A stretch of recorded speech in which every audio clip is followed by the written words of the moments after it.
This is Jarrod Horak, and in this video I'm going to analyze the Monomoy Girl Stakes at Churchill Downs on Saturday, June 14th, and this race marks the return of unbeaten 2-year-old filly champion Immersive for trainer Brad Cox. And I covered all 5 days of the recently concluded Belmont Stakes Festival at Saratoga, and I finished strong with my Sunday, June 8th full card. We're going to look at those highlights now, and the payoffs are based on $2 wagers. I had 5 top choice winners, and I started the card the right way with a trifecta in the opening race for $70.48. My first top choice winner was in race 6, Caldo Candy at 2-1, and then I had 3 top choice winners in a row in races 8, 9, and 10. Carmen's Candy Jar, the favorite in race 8, plus the trifecta, 2-1 Indy Bay in the 9th, plus the trifecta, and then I'm Wide Awake in race 10, the favorite there. I had the double in races 8 and 9. I had the double, pick 3, and Grand Slam ending with race 10. And then ending in race 11, I had the pick 3, the pick 4 for $112 and change, and the pick 6, I had 5 out of 6, so I almost ended up with that pick 6 on Sunday. My best bet on the card was AG Bullet in race 12. She won, and she paid $7.70. I had the double and pick 3 ending with that race. And then in race 13, the final race, I had the double and pick 3 ending with that race, with that pick 3 paying $289. So a good end to that stakes festival at Saratoga, and I will be covering full cards for the final 4 days of the Santa Anita Park Spring Meet on June 12th through 15th. You can find my full cards at therunawayhorse.com on my shop page. You can pre-purchase those cards now, and I will email the full cards when they are complete, and I typically finish my full cards 1 to 2 days before race day. And upcoming full cards that I have scheduled: Stephen Foster Day at Churchill Downs on Saturday, June 28th, 4th of July Racing Festival at Saratoga, July 3rd through 6th, the first week of the summer meet at Saratoga, July 10th through 13th, and then I'm going to be doing the entire Del Mar summer meet that I do each year, full cards each day Del Mar runs from July 18th through September 7th. I'm also going to be doing select full cards at Saratoga on Saturdays. You can go to therunawayhorse.com on my shop page for my upcoming full card schedule to purchase my products.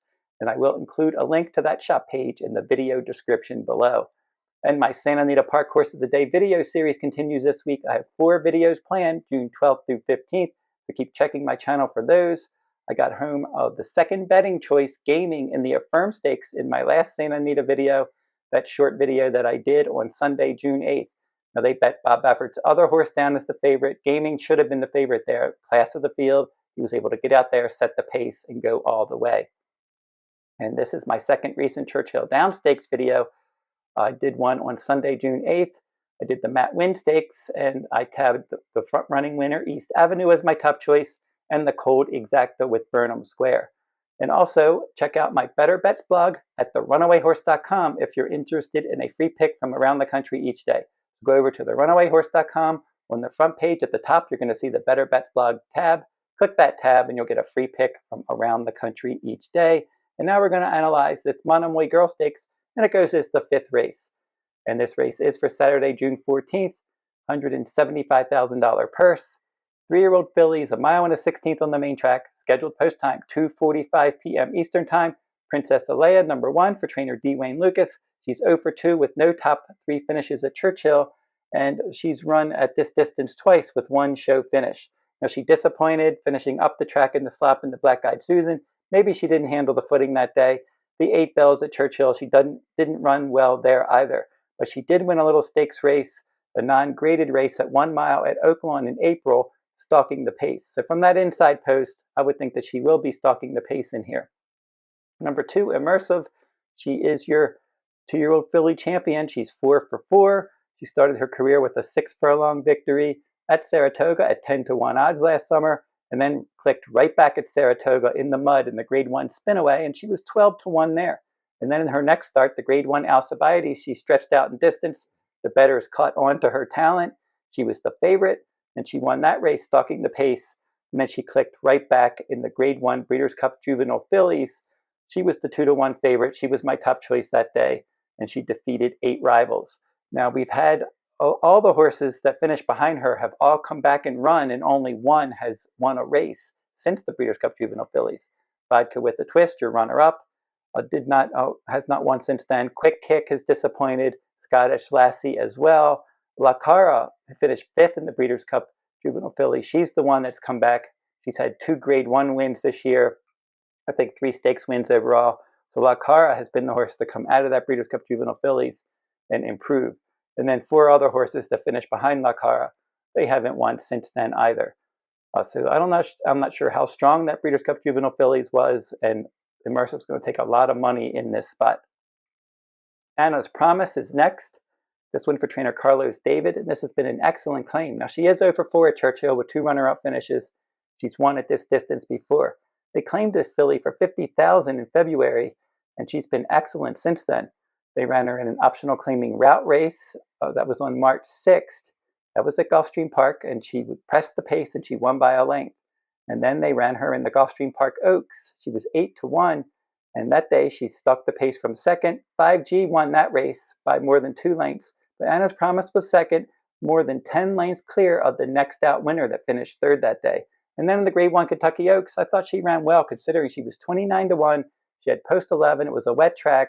She was chasing from third. She hung in there for quite some time, and she ended up 5th, beating more than 9 lengths in that 13-horse field.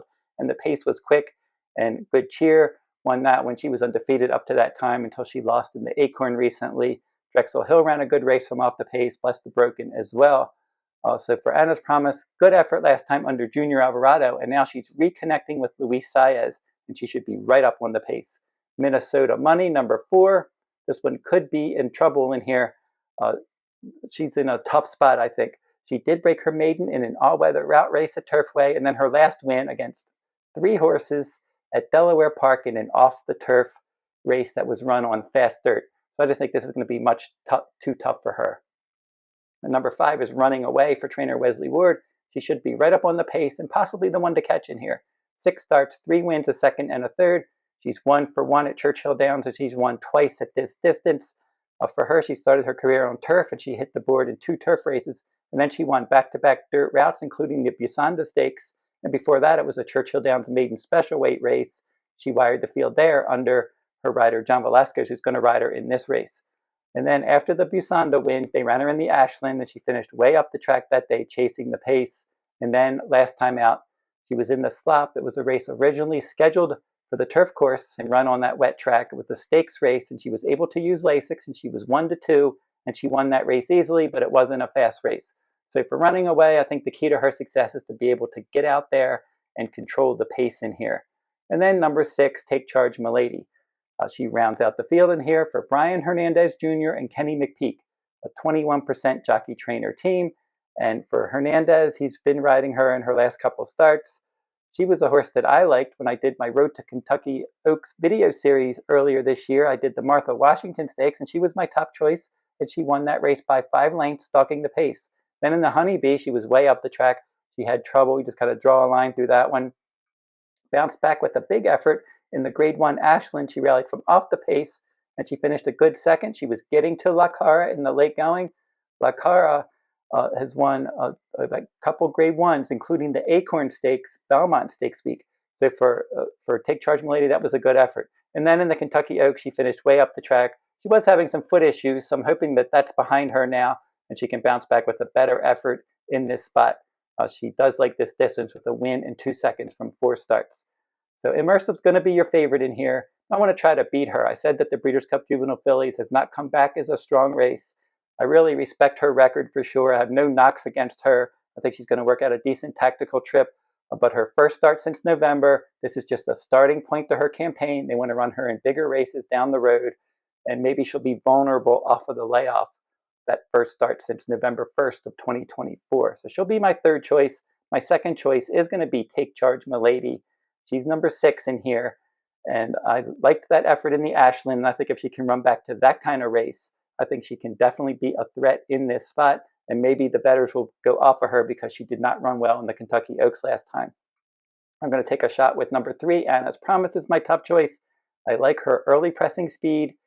Luis Saez getting back aboard. He rode her well in back-to-back starts in March, and I think that she can run a quality race in here right up on the pace. So here's how I will bet this race. We'll make a win wager on number 3, an exacta box 3-6, and a trifecta 3-6 with the 2-3-6 with the 2-3-6. And don't forget to like, comment, and share these videos if you like them. Subscribe to my channel as well. It's free to subscribe. And until I see you next time, Good luck at the races.